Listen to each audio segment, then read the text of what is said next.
So another mistake that I'm going to learn from is start small. Now granted, this was the jelly roll that I did, not too big, honestly. Finished size, I think was supposed to be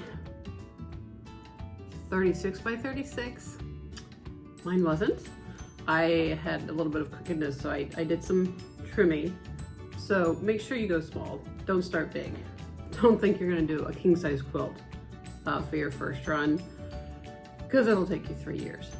The other thing, my fourth mistake I learned from, think about your quilt pattern for just a minute.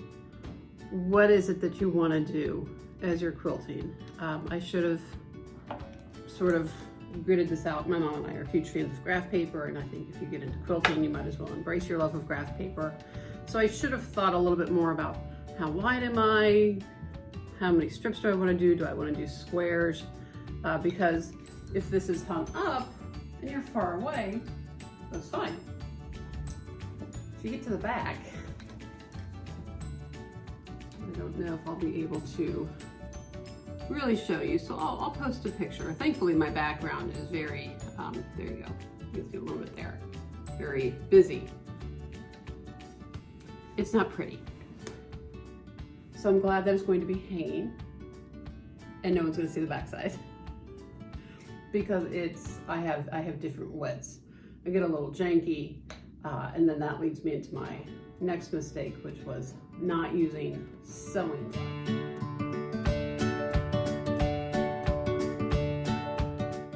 You know, I was at my mother's checking on something for one of my sisters, and I saw these grippy little gloves sitting on my mother's quilting machine.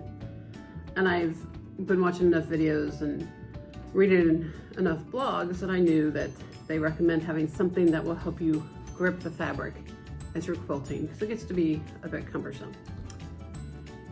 I saw them and I thought, maybe I should get a pair before I try to quilt my first project. And I thought, how bad can it be? It's bad.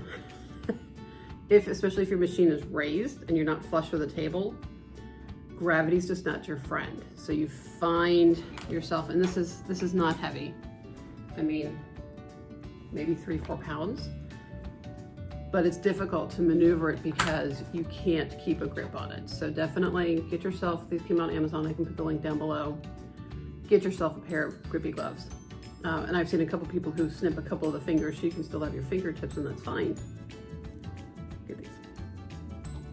And probably the last mistake that I have learned from and remediated is not making the investment in the beginning of this journey with a sewing table that would drop my machine.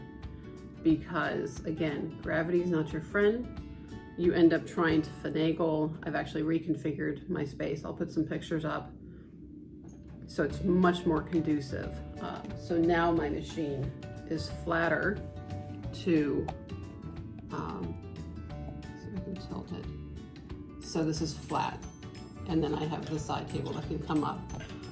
So my fabric won't succumb to so much gravity in the future. So those are my top mistakes.